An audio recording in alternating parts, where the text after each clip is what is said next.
지금 우리는 이제 시리즈로 이제 그 미래 교회학자 레너드 스윗 교수가 말한 이 네 종류의 교회. 그래서 이 교회가 태동될 때는 미션 처치, 이 사명 중심의 교회로 잘 출발을 했는데 자칫하면은 이제 시간이 지남에 따라 가지고 미니스트리 처치, 우리말로 목회적 교회. 그래서 이제 자꾸 역동은 사라지고 어떤 조직을 유지하고 이런 쪽으로만 흘러가기가 쉽고, 이걸 또 방치하면은 이제 세 번째 단계가 현상 유지적인 교회, 메인터넌스 처치로 그렇게 흘러갈 위험이 있다. 그리고 이거를 방치하면 마지막으로 끔찍한 박물관 교회, 이 뮤지엄 처치로 전락할 수가 있는데, 제가 분석하기로 이제 분당 우리 교회는 1만 성도 파수 운동 이후로 자칫하면은 이제 현상 유지적인 교회로 전락할 위험이 있다. 그래서 우리가 이것을 막아야 된다.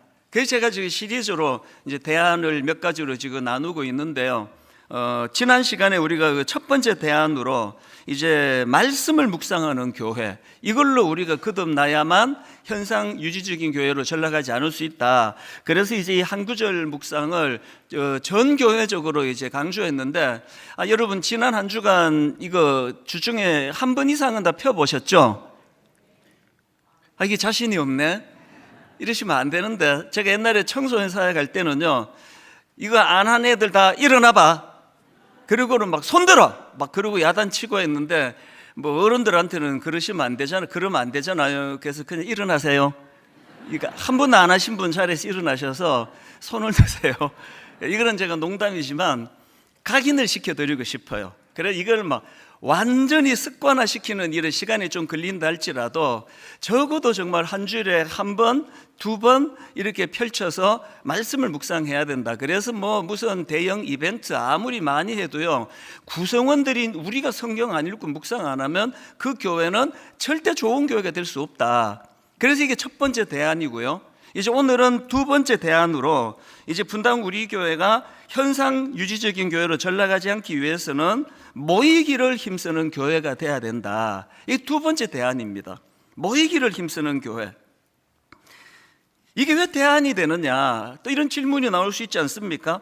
왜 모이기를 힘쓰는 교회가 그렇게 중요하냐? 두 가지 이유가 있는데요. 뭐 간단합니다. 첫째는 이게 교회를 향하신 하나님의 명령이에요. 뭐 복잡하지 않습니다. 그리고 둘째, 왜 모이기 힘써야 되느냐? 우리가 모일 때 능력이 나타나기 때문입니다. 여러분 다 아시지만 오늘 본문 히브리서 10장 25절 굉장히 중요한 말씀 아닙니까? 모이기를 패하는 어떤 사람들의 습관과 같이 하지 말고 오직 구원하여 그날이 가까움을 볼수록 더욱 그리하자. 오늘 본문의 배경은 그 당시 핍박 시대예요. 그래서 그냥 모이면 핍박을 당하고 고난을 당하고 이러니까 이 모이는데 위축이 되는 일이 좀 이제 시간이 가다가 보니까 그게 습관이 돼버리는 거예요. 그게 뭐 모일 필요 있나? 그 외에도 뭐 여러 가지 이제 이유가 있었겠지만 저는 이게 오늘 우리들 상황하고 똑같다고 생각합니다. 코로나19 영적으로 핍박 시대였어요. 코로나19라는 이 무서운 전염병 때문에 이제 모일 수가 없었고, 이게 빨리 끝날 줄 알았더니 3년 이상 이거를 끌다가 보니까 이게 이제 집에서 예배 드리는 게 습관이 돼버린 분들이 많으신 거예요. 이게 굉장히 위험한 상황이기 때문에 이제 하나님이 모이라고 명하시고 하나님이 모이라고 명하시는데 순종을 할 때 거기에 하나님의 능력이 나타난다. 이걸 이제 우리가 맛보기 시작할 때 교회는 절대로 이제 그 현상 유지적인 교회, 박물관 교회 이렇게 전락되지 않는다는 그걸 제가 강조하는 겁니다. 교회가 맨 처음 태동되는 과정도 딱 이 원리 그대로 하나님 인도해 주신 거거든요. 사도행전 2장 42절입니다. 그들이 사도의 가르침을 받아 서로 교제하고 떡을 떼며 오로지 기도하기를 힘쓰니라. 그리고 또 46절 47절 날마다 마음을 같이하여 성전에 모이기를 힘쓰고 집에서 떡을 떼며 기쁨과 순전한 마음으로 음식을 먹고 하나님을 찬미하며 마음을 같이 해서 함께 모여서 예배드리는 오늘 같은 이런 공적인 예배가 필요한가 하면은, 그런가 하면은 집에서 떡을 떼는 거, 이 다락방 모임 아닙니까? 함께 모여가지고 같이 교제하고, 그때는 이제 주일처럼 일방적으로 듣기만 하는 게 아니잖아요. 인격들이 서로 자기 이야기를 하고, 자기 아픔을 이야기하고, 상처를 이야기하고, 같이 기도하고, 이런 역동이, 이게 이제 다락방 모임 가정에서 떡을 뗄 때 일어나는 일이거든요. 이 모든 것들에서 중요한 게 뭐냐? 교회의 역동성은요, 대형 행사를 통해서가 아니라 사람이 역동이 일어날 때, 사람 사이에 역동적인 관계가 일어날 때 그 교회는 역동적인 교회가 되는 거거든요. 제가 이번에 이걸 뼈저리게 경험했습니다. 3주간 미국 집회를 제가 다녀오면서 좀 그동안에 잘 못 경험하던 일을 많이 경험했습니다. 이상하게도 하나님께서 이제 저를 좀 위로해 주셔야 된다고 생각했는지 굉장히 많은 위로를 받는 일이 있었습니다. 그래서 초대받은 그 교회도 굉장히 잘 섬기는 교회였어요. 그래서 이거 너무 과한데 이럴 정도로 막 극진히 저를 섬겨주셨어요. 그리고 이제 또 가는 지역마다 그 교포 성도님들이 내가 힘들 때 목사님 설교로 은혜를 받아서 꼭 한번 대접하고 싶다고, 그래서 진짜 생전에 가보지 못했던 고급 식당에도 가고 고급 음식도 먹고, 내가 속으로 많이 되뇌었습니다. 촌놈이 출세했네, 이런 생각을 많이 했습니다. 그렇게 융숭하게 대접을 받았는데요, 제가 깨달은 게 뭔지 아십니까? 그렇게 하고 일정을 마치고 이제 인천공항에 도착하는 그때부터 어제 저녁에 이제 다시 검증을 해봤거든요.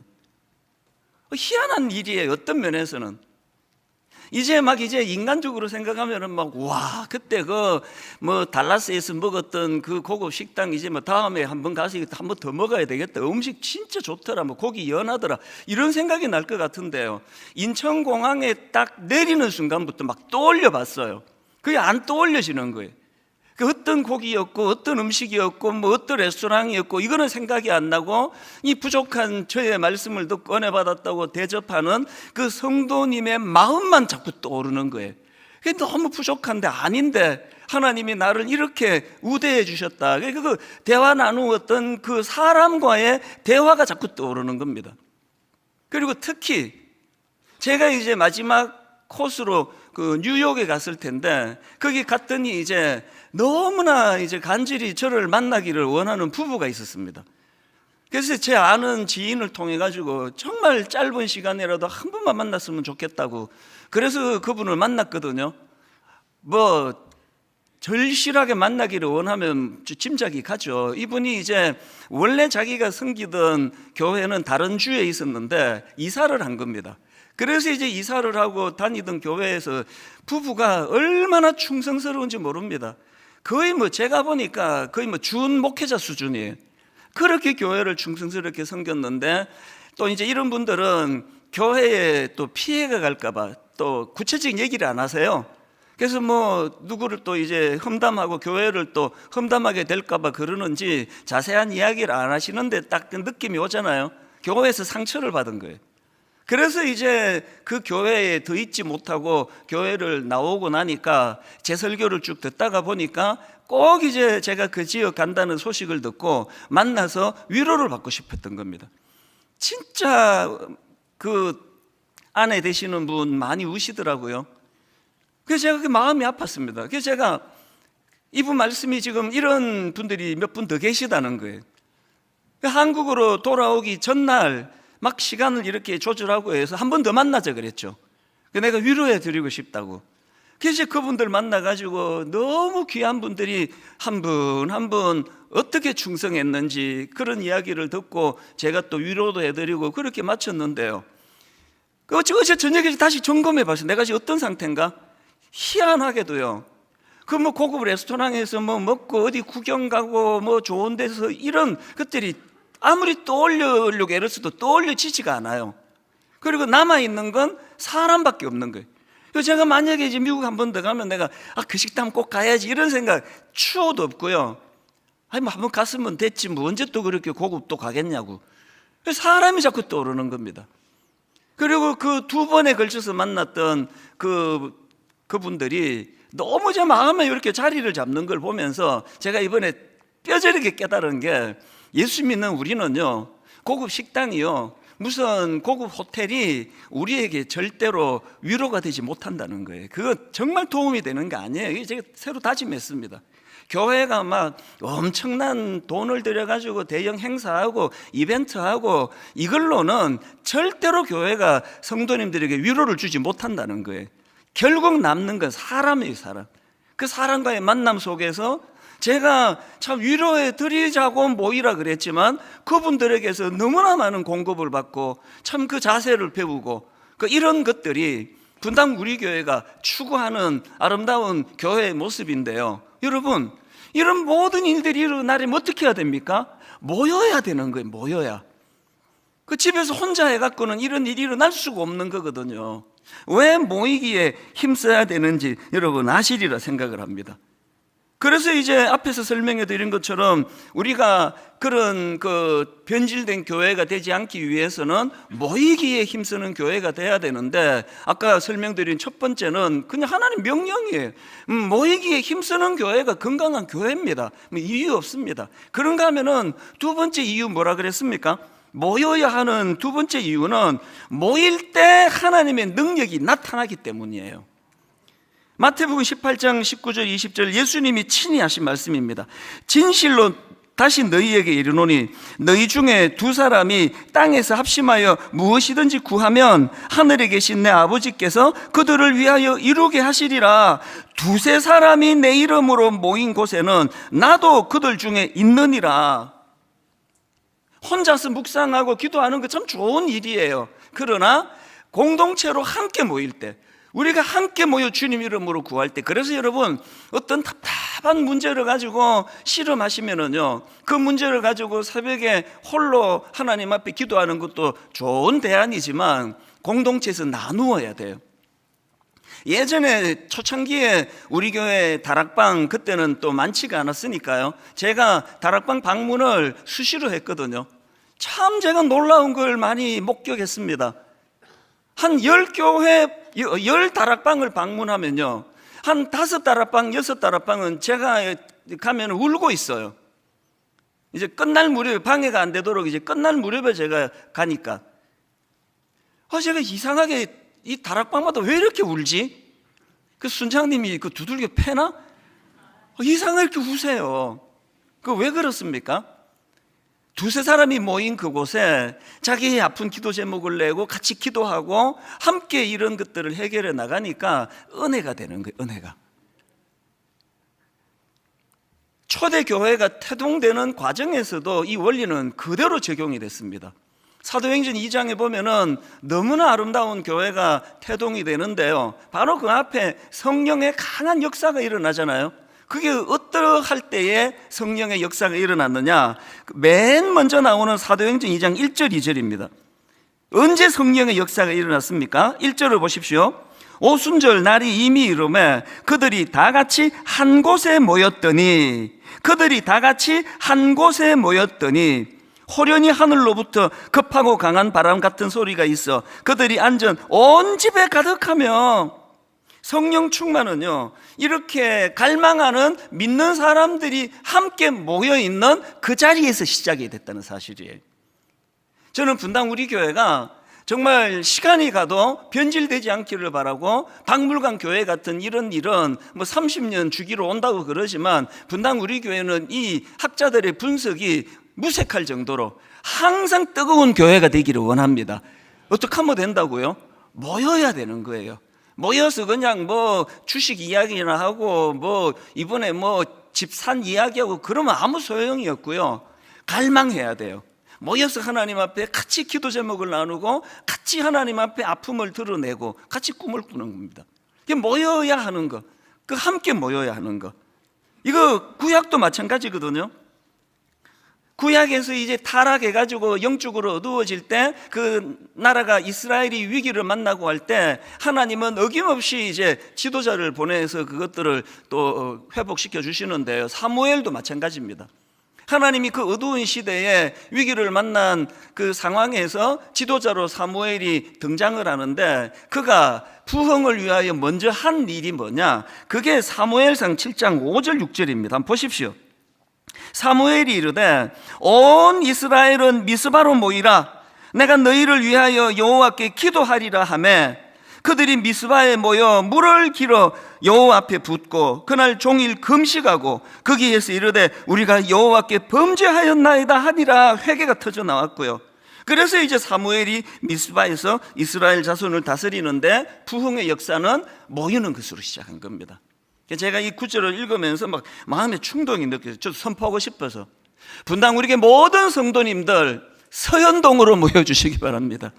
드림센터로 모여가지고 수요일에도 금요일에도 새벽에도 하나님 앞에 회개하고 기도하면서 함께 모여 꿈꿀 때에 교회가 부흥되는 건 물론이고 여러분의 가정과 여러분 개인의 심령이 회복되는 역사가 일어날 줄로 믿습니다. 그래서 제가 교회가 현상 유지적 교회로 전락하지 않기 위해서 모이기를 힘쓰는 교회가 돼야 되겠다. 그렇게 제가 두 번째 대안을 잡아본 것입니다. 그래서 이제 저는 오늘 분당 우리 교회가 모이기에 힘쓰는 교회가 되기 위해서 모든 성도님들에게 두 가지 지침을 드리려고 하는데요. 자, 모이기에 힘쓰기 위한 두 가지 지침 중에 첫 번째가 뭐냐? 정성을 다하라는 거예요. 모이는 일에 정성을 다하셔야 돼요. 뭐 시간 남으면 가고 뭐 좀 귀찮으면 뭐 또 집에서 잠옷 입고 예배 드리고 이거 아닙니다. 정성을 다하는 거예요. 사도행전 2장 46절 47절을 세 번역으로 한번 보십시오.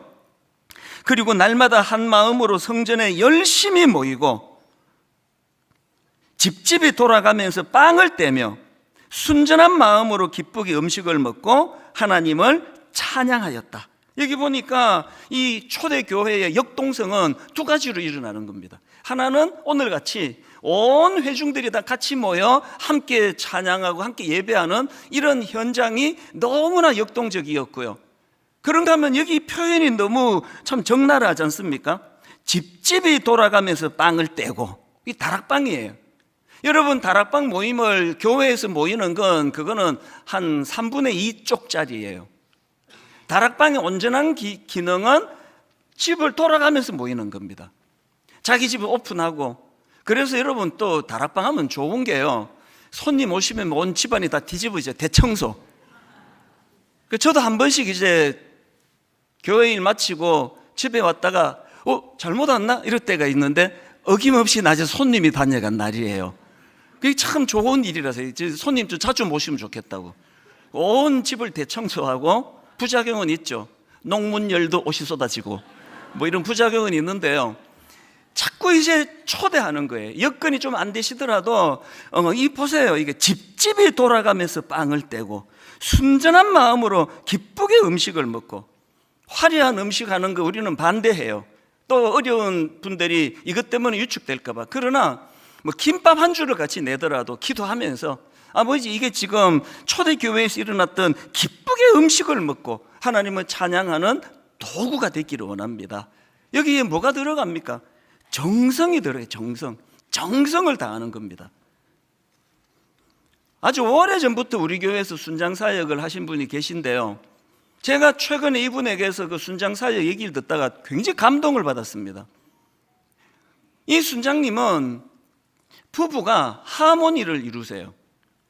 그 아내 권사님이요, 당신이 이렇게 다락방 모임을 위해서 애쓰는데 나도 뭔가 좀 그 일조를 하고 싶다. 그래서 이 권사님이 어떤 일을 하시느냐, 모일 때마다 제철 과일, 이거는 내가 책임지겠다고. 그래서요, 매일 그냥 같은 과일 나오는 게 아니래요. 이 권사님에게 이게 사역이 된 거예요. 하루 전날부터 지금 이제 뭐 3월 말인데 지금 어떤 과일이 좋지? 어떻게 할까? 그걸 너무나 정성껏 그렇게 과일 준비하는 일을 무려 8년째 계속하고 계시대요. 그래서 이제 이 점잖은 남자분들이 뭐 그런 거 과일 나온다고 우리 표 안 내거든요. 근데 이게 너무 정성껏 나오니까 이제 모임 다 끝나고 과일을 이렇게 내면 막 우와 막 탄성을 지르기도 한다는 겁니다. 그게 뭐 엄청나게 고급 과일만 비싼 것만 해서겠습니까? 정성이 들어가니까요. 그렇게 온 정성을 기울여 가지고 그렇게 아내는 그 다락방을 위하여 그렇게 수고를 하시고, 남편은 또 남자 다락방 그 직장인들 피곤한 분들을 위해 섬기시고, 이렇게 하니까 거기에 많은 역사가 일어나는 거예요. 능력이 나타납니다. 한 번은 이 순장님에게 이제 전화가 온 거예요. 그 40대 초반의 그 젊은 그 순원인데요. 전화를 해놓고 처음에 아무 말 안 하더래요. 그게 뭔가 있구나. 그래서 무슨 일이냐 그랬더니 이 젊은 순원이 눈물이 콱 쏟아지면서 건강검진했는데 암으로 판정이 됐다고. 40대 초반이니까 뭐 또 더 놀란 게 더 크지 않았겠냐고요. 그래서 이분이 순장님에게 전화해가지고 그렇게 눈물을 흘리면서 요청을 해가지고요. 그래서 이 순장님이 수술 당일날 아침에 일찍 이제 병원으로 찾아가서 당사자하고 그 가족들 손을 잡고 기도해 드리는데요. 이 순장님이 뭐 그 순원하고 무슨 뭐 피가 뭐 섞였습니까? 뭐 형제기를 합니까? 너무나 눈물이 많이 나가지고 기도를 잘 인도를 못했다는 거예요. 그렇게 눈물을 쏟으면서 기도하고 수술실로 들어가는 뒷모습을 보면서 하나님, 저 의사 진짜는 실수하지 않고 잘 수술하게 해달라고 너무나 간절히 그렇게 빌었던 게 시간이 많이 지났는데 그 장면이 본인도 잊혀지지가 않는다는 겁니다. 여러분, 이 외로운 도시 생활에 참 이런 어려운 일이 당했을 때 전화해서 참 눈물을 흘리면서 그 기도 부탁할 그런 대상이 있다는 거, 이거 복된 거 아닙니까? 모일 때 이런 일이 일어난대. 모이되 정성을 다해서. 그래서 제가 이 모이는 일에 정성을 다해야 된다. 여러분, 지금까지는요 이렇게 정성을 다하는 너무나 고마운 순장들이 많아서 다락방이 참 은혜롭게 유지가 됐는데요. 여러분, 지금 왜 위기입니까? 그렇게 헌신하시던 순장님 70% 내지 80%가 다 일반수도 파송운동 파송받다 다 나가셨습니다. 지금 한 20% 남아 계세요. 대부분의 순장님들이 너무나 지금 이 일을 오래 하셔가지고 지쳐 계세요. 이제 순장님이 과일도 깎고, 순장님이 재료도 만들고, 순장님이 다락방도 인도하고, 순장님이 정성을 다하도록 방치하시면 안 됩니다. 다락방에 참여하시는 모든 순원들이 이제 1인 1기예요. 다락방에서 하다못해 뭐 프린트물 나눠주는 역할까지 다 나누셔야 돼요. 그래서 정성을 다하세요. 온 정성을 다하여 모이는 데 힘을 다 쏟으시면 하나님께서는 그 모임 속에 능력으로 역사하시고 일하신다는 사실입니다. 그리고 여러분, 우리가 아까 다시 한 번 더 강조합니다. 아까 사도행 2장 46절 세 번역으로 보십시오. 그리고 날마다 한 마음으로 성전에 열심히 모이고, 그 다음에 집집이 돌아가면서 빵을 떼며, 이 원리를 잊으시면 안 됩니다. 그래서 어쩔 수 없이 뭐 주일 오후에 교회에서 모이는 다락방이라 할지라도 여건만 되면 가정으로 가셔야 돼요. 가정에서 떡을 떼는 게 성경의 원리이기 때문에 그렇습니다. 그리고 있는 그대로 오픈하고 마음을 나누고, 이런 것들이 모이되 정성을 다하는 겁니다. 주중 예배도 마찬가지예요. 정성을 다하는 거예요. 여러분들이 매번 이제 주보 쓱 보고, 아, 이번 수요일 이 목사님이네, 쉬어도 되겠다. 이 목사님은 설교 잘하던데? 이거는 정성을 다하는 게 아니에요. 제가 잘 쓰는 표현으로 예배는요, 시간을 떼서 하나님께 드리는 행위예요. 저는 매 설교 준비할 때마다 그런 생각 가집니다. 아이고, 내가 뭐 헌금도 많이 못 드리는데 내가 하나님께 시간이라도 드려야지. 설교 준비도 시간을 드리는 거고요. 오늘 여러분 여기에 이찬수 목사가 그 설교 얼마나 잘하나 보자, 준비 잘했나 보자, 그리고 다 준비가 되세요. 체크하시려고 점수자 태도 15점, 내용 20점, 설교 심사위원으로 오신 게 아닙니다. 여러분들은 이 시간에 은혜가 되나 안 되나에 관심이 아니라 시간을 떼서 11시부터 혹은 9시부터 혹은 7시부터 시간을 떼서 하나님께 드리는 거예요. 하나님께 드렸으면 은혜가 되고 안 되고는 하나님의 소관이에요.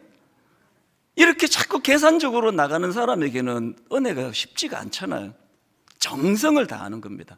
수요 예배가, 금요 기도회가, 새벽 기도가, 다락방이 모이기에 힘써서 정성을 다하시는 성도님들에 의하여 부흥하는 그런, 또 교회가 날마다 역동적으로 교회가 더 성장하는 교회가 되기를 바랍니다.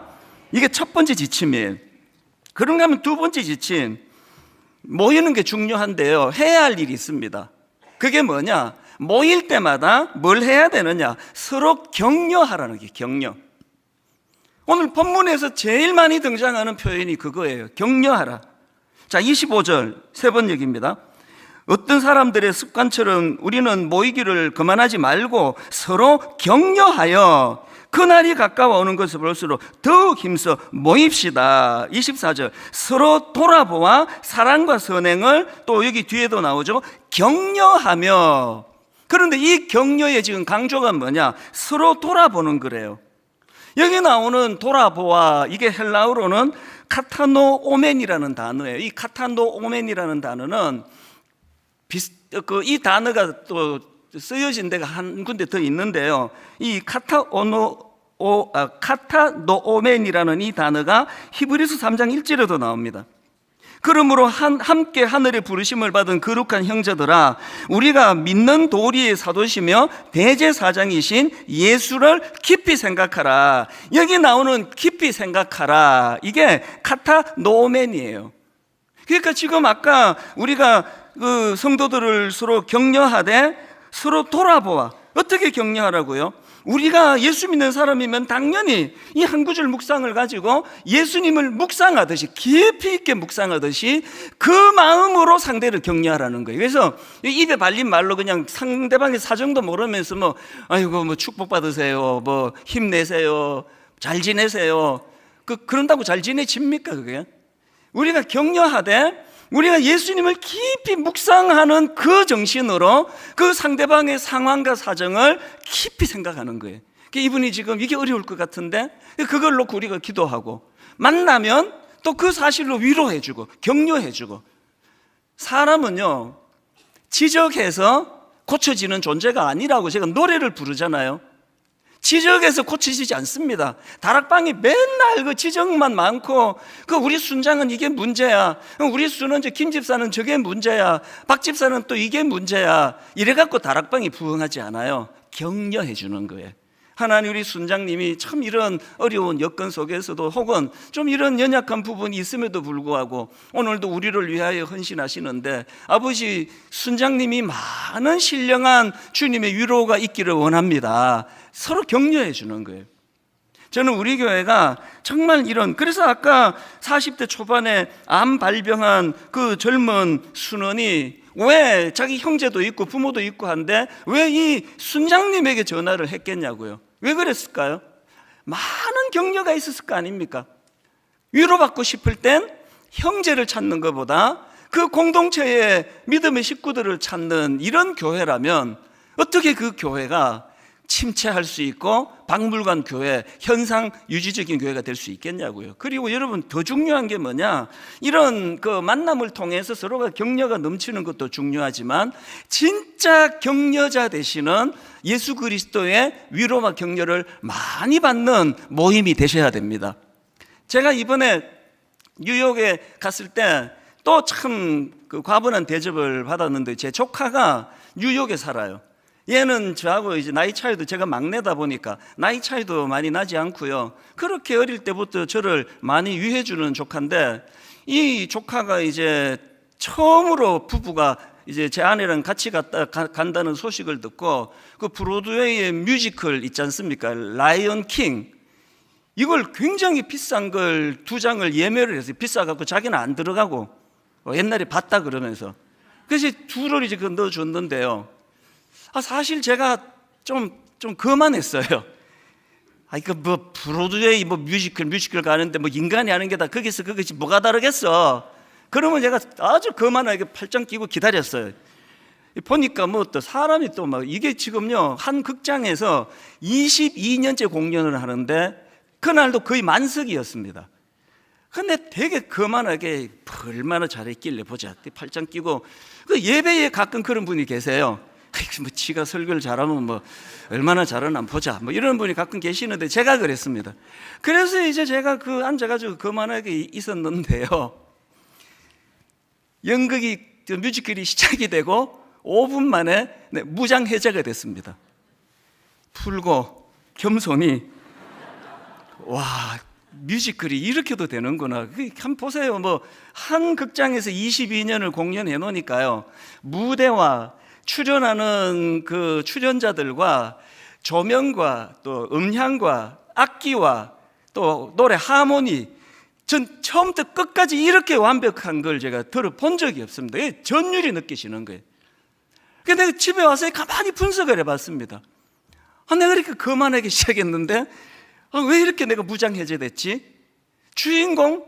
글쎄요, 그 정도 급은 뭐 저도 우리나라에서 많이 봤습니다. 찾았어요. 제가 진짜 감동을 받은 게 뭐냐면요, 이제 그 공간이 뭐 협소하니까 연주자들은 이렇게 칸 밑으로 들어가서 얼굴도 안 보여요. 지휘자밖에 안 보여요. 거기 바이올린 하나 맡은 사람, 또 출연하는 사람들 중에요, 여러분 혹시 그 이미지 단역이라고 들어보셨습니까? 이미지 단역은요, 대사가 없는 단역이에요. 그러니까 제가 주일학교 때 많이 했던 거, 지나가는 술 취한 행인 투 뭐 이런 거, 아무 대사가 없어요. 가다가 그냥 한마디 있네요. 취한다 그러고 들어눕고, 이게 이제 그 이미지 단역인데요, 제가 그날 전율을 느꼈던 몇 가지 중에 하나가, 그 뭐 주인공들 잘하는 건 말할 것도 없고요. 이게 이제 그 동물 세계잖아요. 라이온 킹이니까. 그래서 이제 원숭이 역할을 맡은 사람이 있어요. 한마디 대사가 없습니다. 그냥 이제 저 사람이 원숭이 복장이구나, 그것만 느끼게 하고 쓱 왔다가 들어가는 역할인데요. 그리고 뭐 홀로 무슨 뭐 솔로로 뭐 곡을 뭐 노래를 하는 일이 있겠습니까, 설마? 이제 노래하면은 이분들이 다 나와서 합창으로 하니까 자기 목소리는 묻혀서 나오지도 않아요. 그런데 제가 그날 전율을 느꼈던 게 뭐냐면, 거기에 출연하는 그 아까 말했던 이미지 단역 한 사람 한 사람이 맡은 순서가 짧다는 거지. 다 주인공 같은 거예요. 얼마나 그 자세 하나하나가 내가 예전에 잘 보지 못했던 그런 모습을 보고 너무 감동이 됐습니다. 이게 명품 공연이, 이게 주인공 잘 뽑아서 그런 것도 있겠지만 명품 공연이 이런 거구나. 모든 출연진이 자기 역할에 크고 작음에 관계없이 자부심을 가지고 나는 이 무대에 섰다는, 이게 하도 감동이 돼가지고요, 제가 이제 귀국해가지고 우리 부교육자한테 그 이야기를 해줬어요. 내가 이게 너무 감동이 되더라. 그랬더니 이 목사님이 또 대단해요. 제 얘기를 듣고는 바로 저한테 이제 영상 하나를 보내줬습니다. 왜 그런지를 이유를 알려주려고 그런 거예요. 그 영상은요, 우리나라 그 여배우 인터뷰 영상입니다.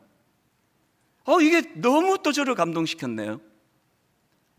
이분이 이제 지금은 뭐 완전 베테랑 여배우인데요, 맨 처음에 이분이 이제 영화에 출연할 때 역시 이제 단역, 그 이미지 단역, 한마디 대사가 없었고요. 이분 맡은 역할은 그 일본 외장의 칼에 죽는 궁녀.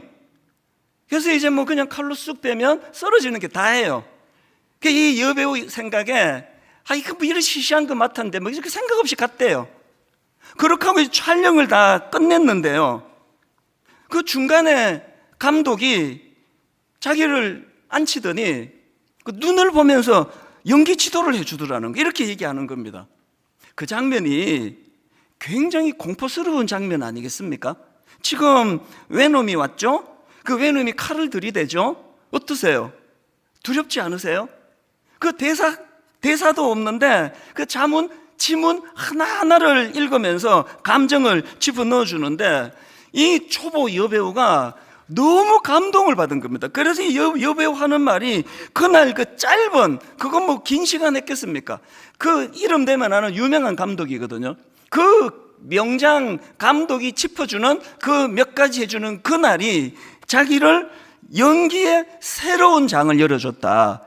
그러면서 이분이 하는 말이, 그 짧게 지도를 받았지만 자기는 그 감독님을 평생 스승님으로 그렇게 내가 생각하고 있다, 이런 내용이에요. 우리 부목사님이 저한테 왜 보내줬을까요?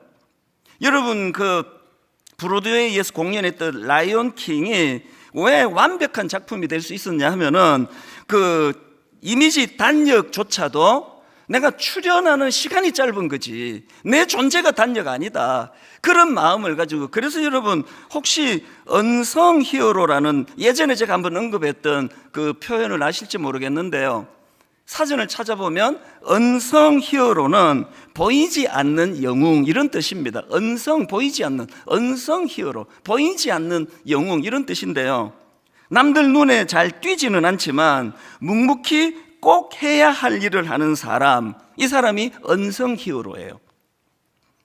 제가 오늘 여러분에게 드리고 싶은 포인트는 이거예요. 모이기를 힘써가지고 좋은 순장님 만나고 좋은 수는 만나서 서로서로 격려하고 세우는 거 중요한 일이지만 거기에 보이지 않는 명장이 계세요.